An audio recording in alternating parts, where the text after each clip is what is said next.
다윗처럼 승리하라는 제목으로 오늘 시간에 말씀 나누고자 합니다. 오늘 여러분 말씀 가운데서 다윗과 같이 영적으로 승리하는 역사가 있게 되기를 주님의 이름으로 축원합니다.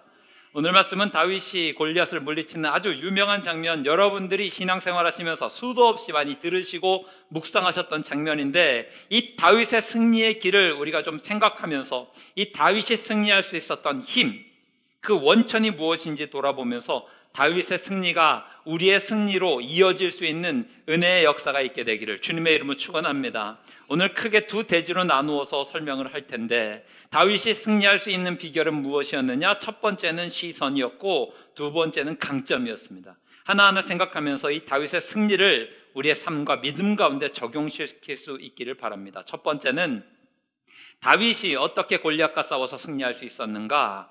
보는 눈이 달랐기 때문에 승리할 수 있었다라고 하는 것입니다. 여러분, 신앙생활할 때 정말 중요한 것이 무엇인가 하면 시선입니다. 우리가 삶을 살아가다가 찾아오는 위기를 만날 때 있습니다. 지금도 여러분의 삶 가운데 위기와 어려움과 낭망의 시간을 보내시는 분들이 계실지도 모르겠습니다. 그런데 그 어려운 시간을 만나게 되었을 때에 흔히 우리는 이렇게 이야기합니다. 앞에 아무것도 보이지 않습니다. 정말 캄캄합니다. 이 상황이 정말 최악입니다 라고 말씀을 하시거나 생각하시는 경우가 있단 말이죠. 그런데 여러분, 그렇지 않아요. 사실은 최악은 아무것도 보이지 않는 상황이 아닙니다.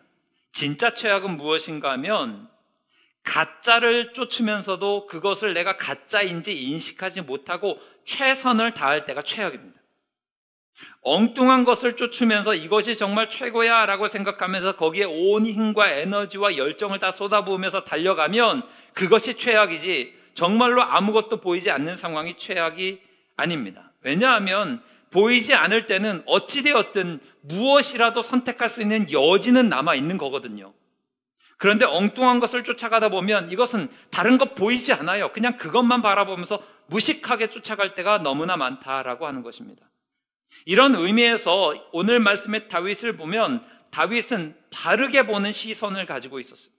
이게 다윗이 가지고 있는 정말 놀라운 강점인데요, 다윗의 항상 대척점에 성경의 인물로 드러나는 사람은 사울 왕이지 않습니까?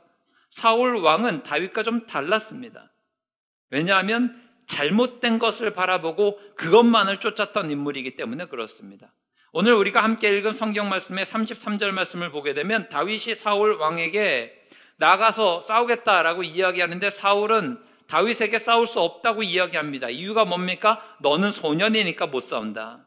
저쪽의 골리앗은 어려서부터 용사이니까 그를 이길 수 있는 능력이 너에게 없다라고 하면서 사울 왕은 겉모습만을 보고서 평가하고 있는 것을 우리는 보거든요. 이게 사울의 아주 치명적인 약점입니다.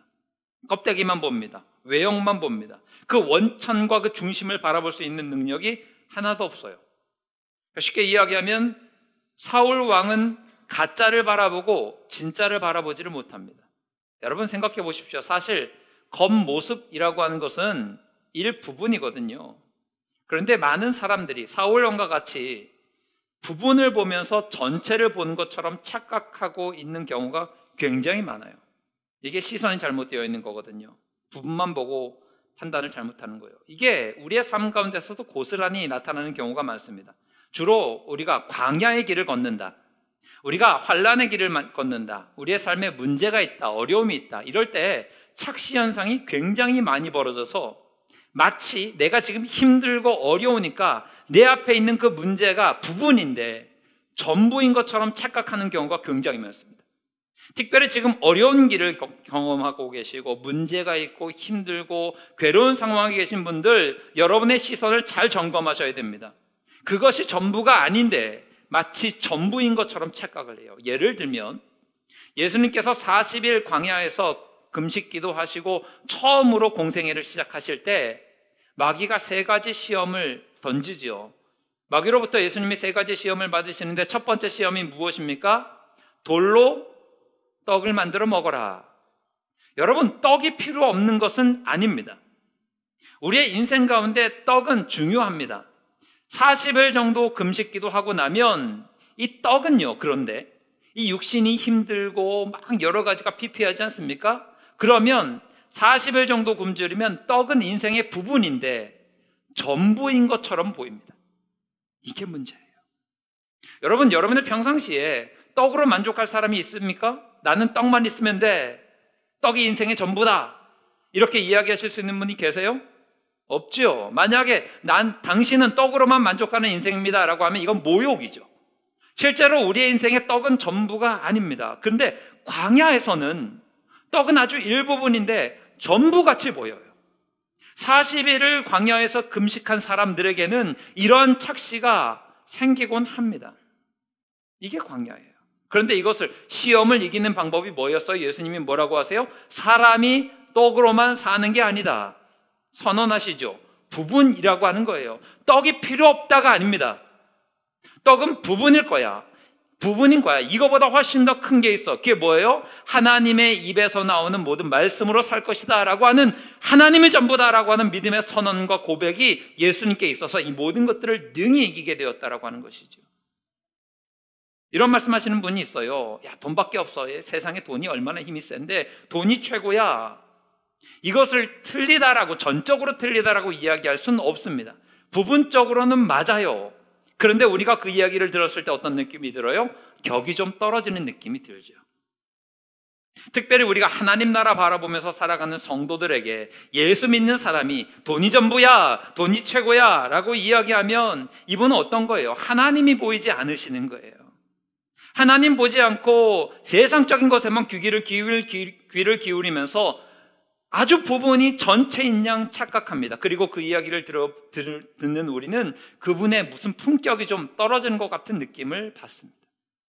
똑같은 시험이 있죠. 예수님께서 두 번째 시험이 무엇입니까? 성전 꼭대기에서 뛰어내려라. 많은 사람들이 보는 그 가운데서 성전에서 뛰어내리면 하나님의 천사들이 너를 받들어서 이렇게 지켜줄 거 아니냐? 그러면 그 기적을 보고 센세이셔널한 인기가 생기고 그렇게 편안하게 사역을 할 수 있지 않겠느냐라고 이야기합니다.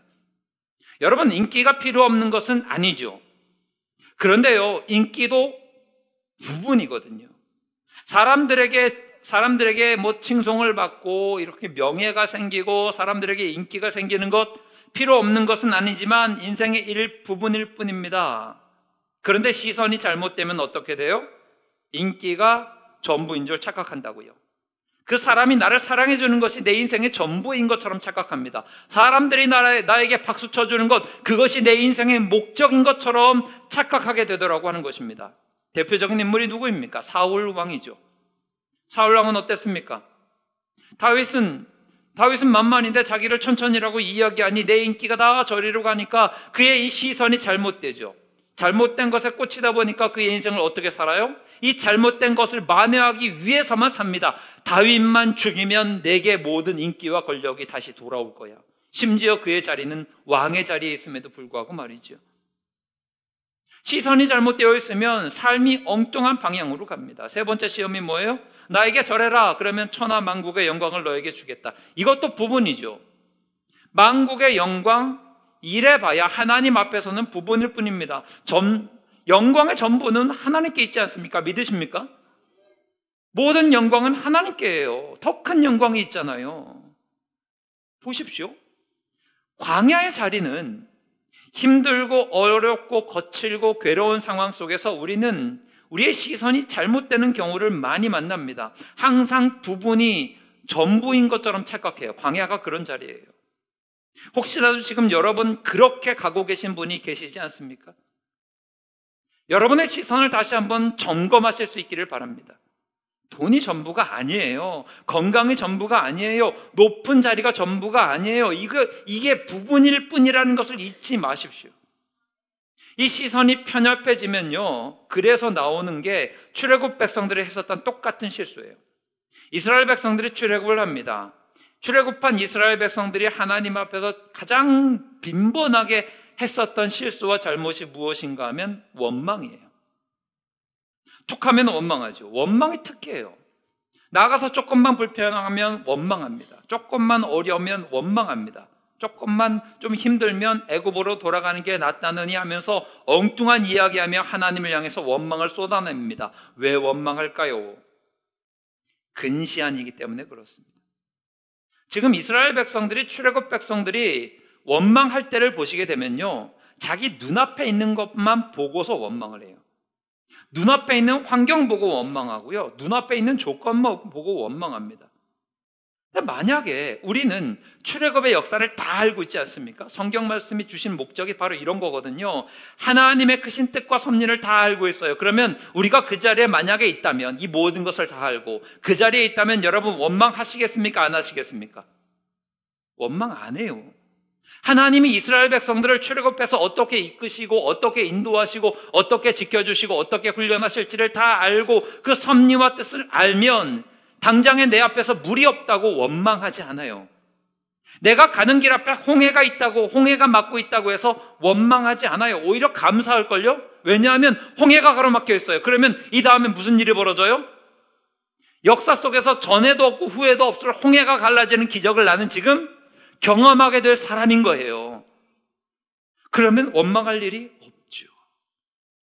여러분, 신앙 싸움은 이런 관점에서 보게 되면 시선의 싸움입니다. 여러분, 우리가 왜 성경 말씀 봐야 됩니까? 성경 말씀 안에는 이런 하나님의 섭리와 하나님의 계획과 하나님의 선한 인도하심이 다 들어있잖아요. 믿으십니까? 그러니까 하나님의 섭리와 하나님의 계획과 하나님의 인도하심이 다 들어있단 말이에요. 이것을 우리의 삶 가운데 적용하는 거예요. 이 말씀에 의지하여 하나님의 선하심과 하나님의 섭리하심과 하나님의 인도하심을 따라 나아가는 믿음, 이 믿음이면 반드시 승리하게 되는 것을 믿으시기 바랍니다. 골리앗을 이긴 다윗의 시선이 이거예요. 골리앗은 어마어마해 보이지만 일부분일 뿐이에요. 인생의 전부이신 하나님을 믿고 바라보며 나아갔던 게 다윗입니다. 부분인 골리앗을 하나님, 전부이신 하나님과 비교하니까 골리앗이 하나님께 상대가 돼요, 안 돼요? 안 돼요. 가볍게 이겨버리잖아요. 다윗의 믿음의 고백을 들어보십시오. 오늘 읽은 본문 이후에 사무엘상 17장 47절에서 이렇게 이야기합니다. 함께 말씀 보며 읽겠습니다. 함께 화면에서 말씀 확인하시면서 읽겠습니다. 시작. 또 여호와의 구원하심이 칼과 창에 있지 아니함을 이 무리에게 알게 하리라. 전쟁은 여호와께 속한 것인즉 그가 너희를 우리 손에 넘기시리라. 아멘. 다윗의 시선은 명확하죠. 칼이 있어, 창이 있어, 이것은 부분이야. 이 부분 때문에 사람들은 칼이 있고 창이 있으면 맨날 위축되고 흔들리는데, 이 다윗의 고백은 뭐예요? 전쟁은 여호와께 속해 있어요.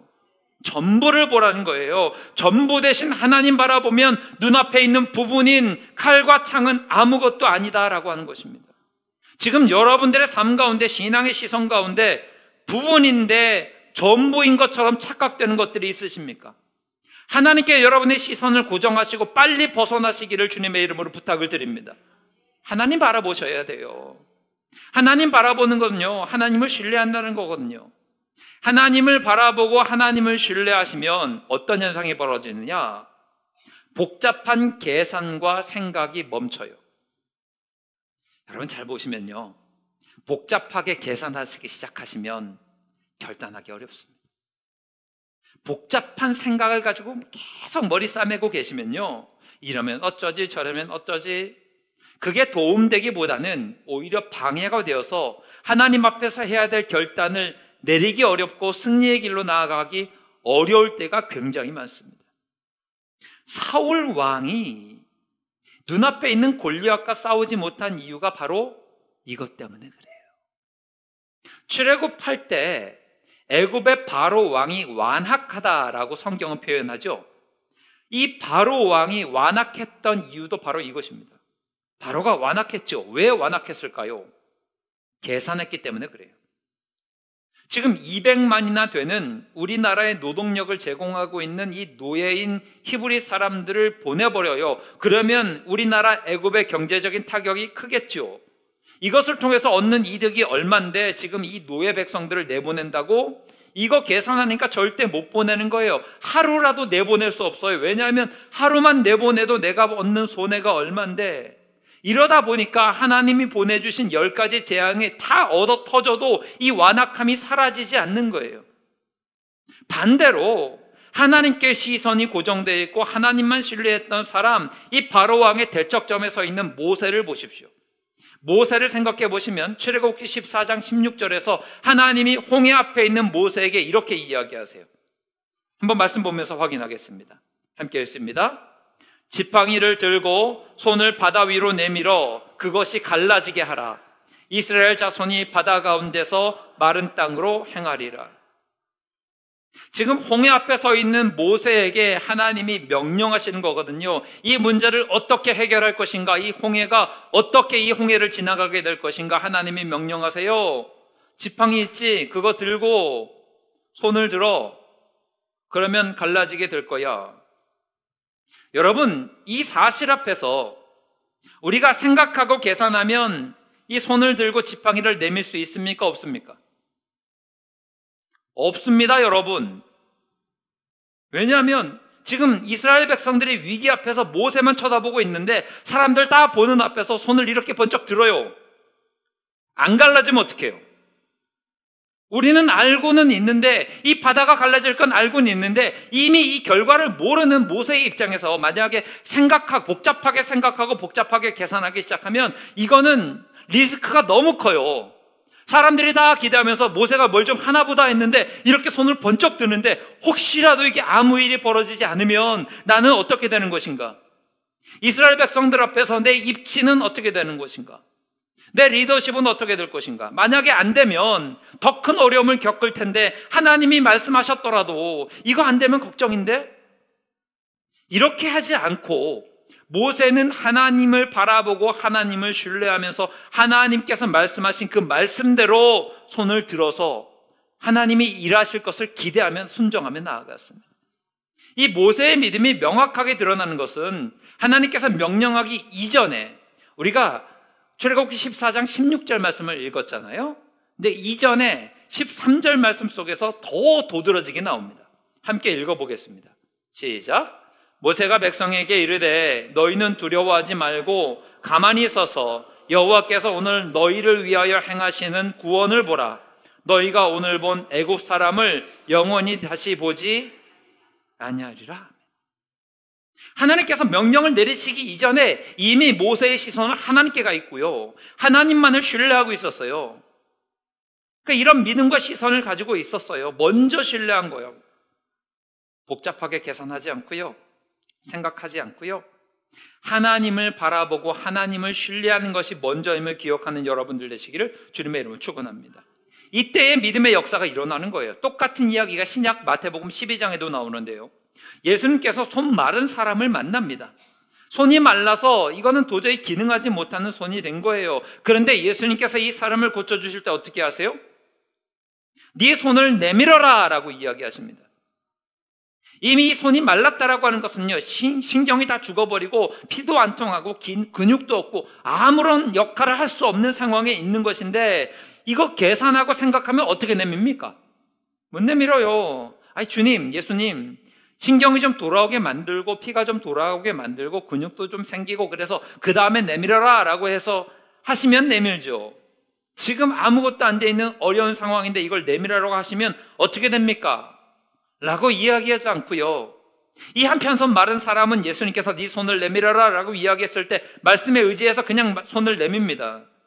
성경이 뭐라 그래요? 다른 손처럼 회복되어 성하게 되었다고 성경은 증언합니다. 저는 여러분에게 단언코 권면합니다. 생각 좀 그만하십시오. 계산 좀 그만하십시오. 그냥 좀 믿으시면 안 됩니까? 성도들은 어떤 사람들이에요? 성도는 계산하는 사람입니까? 믿는 사람입니까? 믿는 사람인데 이 믿음의 내 특기는 믿음이 되어야 되는데 믿음이 안 되고 내 특기는 계산이 되는 거예요. 자꾸 계산을 하니까 못 나가는 거예요. 우리의 시선은요, 주님께로만 고정되어 있어야 되는 것이고 이것이 우리가 하나님을 신뢰하는 방법이 되어야 됩니다. 이 다윗이 하나님께 시선을 고정하고 골리앗을 무너뜨렸던 것처럼 여러분의 시선이 부분이 아니라 전부이신 하나님만 바라보며 온전히 승리의 길로 나아가시기를 주님의 이름으로 축원합니다. 두 번째 비결은요, 강점이라고 할 수 있는데 평균의 함정에서 좀 벗어나십시오. 이 강점을 찾는 것은요, 먼저 여러분이 평균 가운데 머물려고 하는 이 악한 습성을 버리셔야 됩니다. 지금 골리앗 앞에 사울 왕을 포함한 모든 이스라엘 군대가 서 있는데 한 명도 빠짐없이 낙담하고 있어요. 참 암울하지 않습니까? 하나님의 군대가 블레셋 앞에서 아무런 힘을 쓰지 못하고 낙담하고 있는데 참 묘한 게 뭔가 하면요, 여러분, 상황이 아무리 암울할지라도 모든 사람들이 같이 낙담하고 있으면 안도감을 느낄 때가 있습니다. 여러분, 이게 뭔지 아십니까? 굉장히 힘들고 어려운데 나만 낙담하고 있는 게 아니라 다 낙담하는 분위기예요. 그러면 묘하게 안도감을 느껴요. 아니, 저 사람도 낙담하고 있는데 저 사람도 낙담하고 있는데, 심지어 왕도 낙담하고 있는데 하면서 이렇게 마음에 안도감 느껴요. 이 성도들이 요즘에 살아갈 때 되게 비슷한 겁니다. 아니, 남들 다 그렇게 사는데요, 남들 다 크리스찬이지만 남들 다 술 먹는데요, 남들 다 세상 거 다 즐기는데요, 저 사람도 다 저러는데 왜 나만 가지고 그럽니까? 저는 이게 악한 말이라고 생각합니다. 왜 나만 가지고 그래? 이건 악한 겁니다. 아니, 왜 남들 다 새벽기도 안 나오고 다 자고 있는데 왜 나보고 새벽기도 나오라고 이야기합니까? 악한 겁니다, 여러분. 남들 다 금요일날 안 나오고 나가 있는데 왜 나만 금요 신명기도에 나오라고 이야기합니까? 악한 겁니다, 여러분. 남들 다 그렇습니다. 이게 뭔가 하면 평균의 함정이에요. 저는 이게 2025년 대한민국 사회 교회에 뿌리 내리고 있는 미신이라고 생각합니다. 2025년에 살아가는 모든 성도들에게 나타나는 마귀 역사가 뭐예요? 남들 다 그러는데 평균. 여러분, 옛날에는요, 어렸을 때 귀신이 무섭다고 못 나가셨잖아요, 그죠? 요즘은요, 평균이라고 하는 귀신 때문에 못 나가요. 왜 내가 도드라져야 되나? 남들 다 하는데 남들 다 이러다가 아무것도 못해요. 다윗을 보십시오. 평균에 머물러 있지 않습니다. 오늘 말씀 속의 평균은 뭐예요? 낙담이에요. 오늘 말씀 속의 평균은 뭐예요? 아무것도 하지 않고 그냥 가만히 기다리고 있는 거예요. 그런데 다윗은 여기에 머무르지 않고 홀로 나가죠. 저 블레셋 사람이 거룩하신 하나님의 이름을 모욕한다고 만군의 여호와의 이름으로 나아갑니다. 이게 중요해요, 여러분. 평균에 머무르지 마셔야 돼요. 우리를 속이지 않는, 보이지 않는 악한 영의 역사가 무엇입니까? 평균이에요, 평균. 도대체 여러분, 평균은 존재를 하는 것입니까? 저는 여기에 대한 강력한 의문을 가지고 있습니다.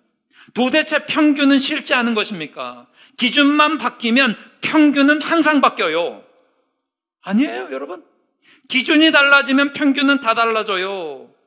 아니, 남들처럼만 살면 된다 그러는데 그 남들이 어느 정도입니까, 여러분? 그 남들이 어느 정도예요? 만약에 도덕적인 기준으로 여러분이 그 기준점을 조직폭력배를, 악한 범죄자를 기준으로 여러분 기준으로 해놓으면 그 평균은 어느 정도일까요? 여러분, 대충 사는데 남들처럼만 살면 좋아. 그런데 이 기준을 강남의 고소득자를 기준으로 놓습니다. 그러면 여러분, 어느 정도가 되어야 평균이 되겠습니까? 아니면 저기 못 사는 나라 극빈국을 평균으로 기준으로 놓으면 여러분의 평균은 어느 정도입니까? 사실 이 평균이라고 하는 것은 실제하지 않는 것일 가능성이 높아요. 그런데 우린 다 속으면서 삽니다. 스스로 기준을 만들어 놓고서 이 기준만 벗어나지 않으면 안심이라고 하면서 나 스스로를 속인단 말이죠. 믿음도 마찬가지예요. 남들처럼만 믿으면 되지 꼭 특별하게 특출나게 나아가서 믿어야 되냐? 남들처럼만 하면 되지 꼭 특출나게 기도를 그렇게 크게 해야 되냐? 교회에 나와서 헌신하면 되냐? 뭘 하면 되냐? 이렇게 스스로 기준을 만들어 놓고 여기를 벗어나지 않으려고 아등바등하면서 삽니다. 스스로를 속여요. 요 안에 들어가면 다행이다. 그리고 여기서 조금만 벗어나면 큰일 난 것 같아요. 완전히 벗어나요? 그럼 공포에 사로잡힙니다. 얼마나 어리석습니까? 여러분, 그래도 만약에 하신다 그러면 기왕 우리는 성도니까 기왕 기준을 잡으려면 성경을 기준으로 잡기를 바랍니다. 도저히 이 패턴을 내가 벗어나면 목사님 좀 불안해서 못 살겠어요. 그러면 기준점을 좀 성경으로 잡고요, 기준점을 성경의 믿음의 위인들로 좀 잡으시면 안 됩니까? 이렇게 자꾸 평균으로 가면 제가 말도 안 해요. 설교도 안 합니다. 맨날 평균만을 향해서 달려가면서 꿈이 뭐예요? 그러면 남들처럼 사는 거예요. 요즘 젊은 애들이 정말 악한 흐름 가운데 있는 것 중에 하나가 뭔가 하면 꿈이 뭐냐? 그러니까 조물주 위에 있는 건물주가 되는 게 꿈이래요. 이게 무슨 꿈이에요? 무슨 꿈이에요? 어떻게 이게 인생의 목적이 될 수 있습니까? 이런 허상을 쫓는 분들이 너무 많이 있습니다. 그러니까 맨날 뭐예요? 인터넷 뒤져보는 거예요. 남들 페이스북이나 인스타그램이나 이런 거 쳐다보는 거예요. 뭐가 평균인지 보려고. 근데 또 속아요. 이건 평균이 아니거든요. 인스타그램이나 페이스북에 여러분 사진이 올려요. 밥을 먹는 게 올라와요. 그럼 맨날 먹는 밥상 올립니까? 특별한 날 좋은 식당 가서 먹은 거 올립니까? 주로 특별한 거 올리죠. 맨날 먹는 김치에 된장찌개 이거 올립니까? 잘 안 올리죠. 그것도 올려도 굉장히 정갈하게 하고 막 예쁜 접시에 담은 거 사진 찍지 우리가 맨날 먹듯이 반찬 뚝 열어가지고 이거 밥 먹는 거 이거 올립니까? 안 올리는데 다 속아요. 남들은 이렇게 먹고 사는구나. 다 속는 거죠. 남들은 다 여행 간대요. 여러분 잘 보세요. 여러분이 그 남들이에요. 여러분 맨날 여행 다니십니까? 안 다녀요. 그런데 우리는 그런 거 보면서 속아요. 야, 얘는 맨날 여행을 다니네. 맨날 다니는 게 아니라 1년에 겨우 한 번, 2년에 한 번, 특별한 날 한 번 이렇게 하는 것을 올려놓고 우리는 그 포장에 속아요. 이게 평균이겠거니. 그러면서 스스로를 불행의 구렁텅이로 밀어넣어요. 이 기준 안에 나는 못 들어갔으니까 큰일 난 거야. 여러분, 어떻게 하나님이 우리를 이 세상에 보내실 때 남들처럼만 살라고 이 세상에 보내셨겠습니까? 그러면 여러분 남들 다 죄 짓고 지옥 가면 지옥 가실래요? 아니잖아요. 인생의 목적이 평균이 되면요, 제일 문제가 뭔가 하면 열정이 없어요. 열정. 너무 뜨거워도 안 되고 너무 차가워도 안 되니까 열정을 가질 수가 없어요. 늘 인생의 모습이, 인생의 패턴이 중간이에요. 중간. 미지근한 정도가 가정안정한 자리예요. 성경은 뭐라고 이야기해요? 라오디게아 교회에게 보낸 책망. 하나님 이거 너무 싫어하시거든요. 요한계시록 3장 15절 말씀이에요. 함께 읽겠습니다. 시작. 내가 내 행위를 아노니 내가 차지도 아니하고 뜨겁지도 아니하도다. 내가 차든지 뜨겁든지 하기를. 하나님이 정말 싫어하시는 거거든요. 남들 따라가면서 미적지근하게 사는 거 하나님 싫어하세요. 이 라오디게아 교회를 향해서 네가 차든지 뜨겁든지 하기를 원하노라 라고 이야기하면서 그렇지 않으면 내가 너를 내 입에서 토하여 버리겠다라고 이야기하시잖아요. 종종 제가 이 말씀을 드리면서 강조합니다. 토한다는 거 어떤 데 토하는 거예요? 받아들일 수 없는 아주 역겨운 상태일 때 토하는 거 아닙니까? 하나님이 너무 싫어하시는 거예요. 그럼 우리 어떻게 살아야 됩니까? 남들 따라가면서 미적지근하게 사는 게 아니라 내게 주신 사명과 내게 주신 강점을 가지고 뜨겁게 다름박질할 수 있게 되기를 바랍니다. 다윗을 보십시오. 평균이라고 하는 관점에서 보게 되면 다윗은 낙오자입니다. 일단 집이 중산층이 아니에요. 좀 가난했겠죠. 형제들이 많은데 그중에 중간 평균 들어가려면 셋째나 넷째 정도 돼야 돼요. 막내죠. 오늘 말씀에서도요, 만약에 다윗이 평균 싸움을 한다 그러면 사울 왕이 이거 입고 가라고 하면서 자기 갑옷을 주고 왕의 칼을 주고 하면 이거 무조건 받아야 돼요. 왜냐하면 인생 목적이 평균이라면 지금 왕의 갑옷을 받는 것은 내 평균치를 이만큼 올리는 거예요. 얼마나 좋은 겁니까? 최고의 갑옷 아니겠냐고요? 왕 건데. 최고의 무기 아니겠냐고요? 왕이 쓰는 건데. 그런데 다윗은 어떻게 해요? 이거 나한테 익숙하지 않으니까 안 한대요. 평균으로 가면요, 다윗은 물맷돌 가지고 싸우면 안 돼요. 당시 전쟁의 평균은 뭐예요? 칼과 창이에요. 갑옷이에요. 근데 만약에 다윗이 칼하고 창 가지고 이 평균 가지고 싸웠다 그러면 골리앗을 이겼을까요? 못 이겼을까요? 못 이겼겠죠. 어떻게 다윗이 칼로 골리앗을 이겨요? 여러분 기억하십시오. 평균에서가 아니라 하나님이 내게 주신 강점에서 답을 찾으시기를 바랍니다. 그래야 열정이 나와요. 이거 가지고 싸워야 돼요. 왕의 갑옷이나 무기는 익숙하지 않아서 강점이 될 수가 없어요. 나만이 가지고 있는 숙련된 강점이 있다고요. 하나님이 지금 여러분의 인생길을 지금까지 이렇게 인도하시면서 숙련되게 만드신 강점이 있다고요. 이거 가지고 싸워야 돼요. 이 강점이 뭐냐? 사명과도 연결되긴 하는데 강점에 관해서는 이렇게 말씀을 드릴 수 있을 것 같습니다. 수많은 시간들이, 수많은 경험들이, 수많은 노력들이 켜켜이 쌓여서 익숙해진 그게 강점일 가능성이 높아요. 여러분의 삶 가운데서 하나님이 지금까지 여러분의 인생길을 이렇게 인도하실 때 여러분이 노력하게 만드셨고 시간을 쓰게 만드셨고 경험하게 만드셔서 내가 익숙하게 된, 남들보다 훨씬 더 능숙하게 할 수 있는 그것이 여러분의 강점일 가능성이 높아요. 베스트셀러라고 하는 책들은 어떻게 나옵니까?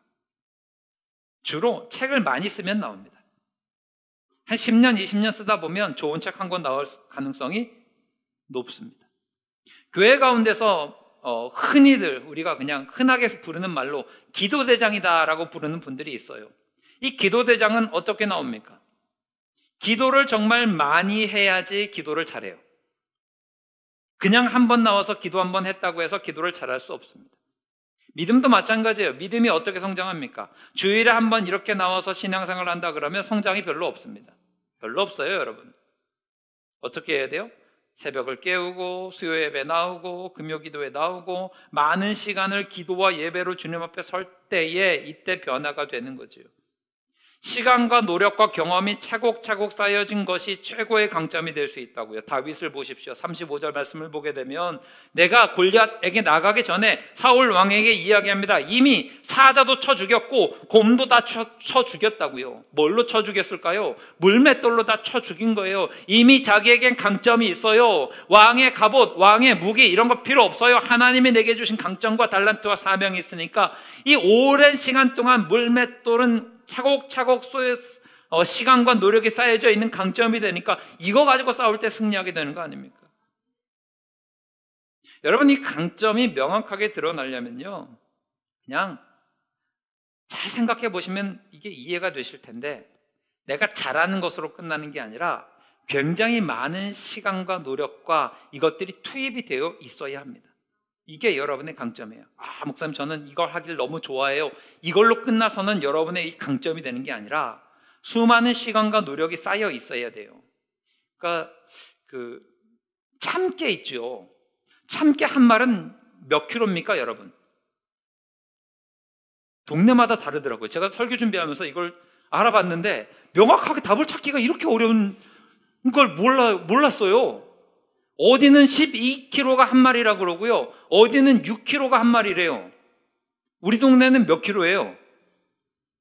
8kg입니까? 여긴 또 틀려요? 아무튼 동네마다 다르더라고요. 저쪽 남부 지역과 강원 지역은 한 12kg 정도 한다 그래요. 그리고 중부 지역은 6kg? 근데 좀 8kg라는 건 또 처음 알았어요. 이런 건 모르니까 제가 인터넷에서 물어볼 수밖에 없으니까. 만약에 한 말을 참깨를 가지고 이 한 말을 가지고 참기름을 짜면 참기름 병으로 몇 병 나옵니까?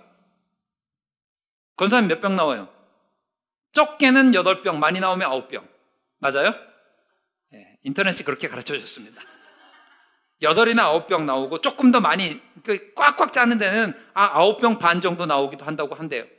아무튼 8, 9병이 나와요. 이게 전체 리터로 치면 3리터 정도 된답니다.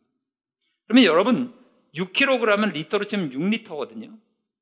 6리터의 참깨를 짜면 12kg 하면 12리터의 참깨를 짜면 3리터 나오는 거예요. 많은 양이 들어가야 엑기스가 그렇게 나오는 거라고요. 저는 여러분의 인생이 참기름 같은 인생 되기를 바랍니다. 어떻게 해야 돼요? 그 엑기스가 정제되어서 나오려면 수많은 양들이 들어가야 돼요. 목사님 저는 양은 추구하지 않고요 질적인 것만 추구해요. 아니에요. 많은 양에서 좋은 질적인 가치가 나오는 거거든요. 다윗을 보세요. 다윗은 이 강점을 너무나 잘 살린 사람이죠. 물맷돌을 한두 번 던졌을까요? 한 번 던져서 정확하게 표적을 맞추려면요 정말 수도 없이 많은 시간을 투자한 겁니다. 사실 골리앗을 이긴 다윗의 이 사건을 보게 되면 놀랍게도 초자연적인 기적이 한 번도 없습니다. 우리는 이건 다윗이 골리앗을 이긴 건 기적이야 라고 하지만 실제적으로 하나님이 개입하셔서 초자연적인 기적을 일으킨 게 없어요. 능숙하게 훈련시킨 다윗을 보내셔서 담대하게 하나님을 바라보며 나아가긴 했지만 하나님이 골리앗을 쳐 죽인 게 아니라 숙련되어 있는 강점을 가진 물맷돌로 골리앗을 쓰러뜨렸어요. 이 정도면 엄청나게 많이 노력한 겁니다. 다윗은 시인이었죠. 우리는 다윗이 어떻게 이렇게 아름다운 시를 잘 쓸 수 있었는가에 관해서 한 질문 앞에선 이렇게 답할 수 있을 것 같습니다. 많이 시를 지었어요. 시편만 봐도 다윗의 시가 얼마나 많은지 아시겠죠? 이것은 그냥 선택되어진 모든 다윗의 시를 다 시편에 올린 건 아닐 거 아니에요. 거기에 수록되어 있지 않은 수많은 사장되어 있는 다윗의 시들이 깔려 있을 거라고요. 이것들이 모이고 모여서 시인인 다윗을 만들어요. 다윗이 수금을 쳤잖아요. 수금을 얼마나 아름답게 쳤는지 이 사울 왕의 귀신 들린 게 떠나갈 정도였어요. 그러면 영성을 담은 연주를 하고 있는 사람이 다윗이었다는 얘기예요. 여러분, 얼마나 아름답게 이 수금과 하프를 연주하면 마귀가 떠나갈 정도로 마음이 편안해질까요? 제가 만약에 피아노 앞에 서서 친다 그러면 마귀 역사는 더 심해지겠죠. 저 정도면 저는 건반 가지고 하면 안 돼요. 저는 그냥 기도로 어떻게든지 승부를 봐야지, 수금이나 하프나 피아노 악기 연주 가지고 제가 마귀를 쫓아낸다 승부를 보면 무조건 마귀 역사는 더 심해지죠. 없는 마귀도 들어올지 몰라요. 네, 여러분, 이 하프 연주로, 수금 연주로 마귀를 쫓아낼 정도면 그 연주 자체에 이미 다윗의 영성은 다 녹아 있는 거예요. 아름다운 연주와 그 안에 영성이 다 들어있어요.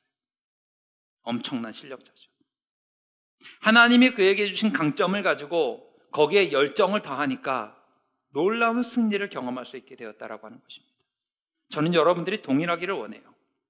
여러분이 하나님을 섬기고 여러분의 인생의 문제를 해결해 나아갈 때에 하나님께 시선을 고정할 뿐만 아니라 여러분에게 주신 하나님을 바라보는 하나님께서 주신 강점들을 잘 살려서 그것들을 능히 활용함으로 어떤 적들도 이겨낼 수 있는 복된 모습이 있게 되기를 주님의 이름으로 축원합니다.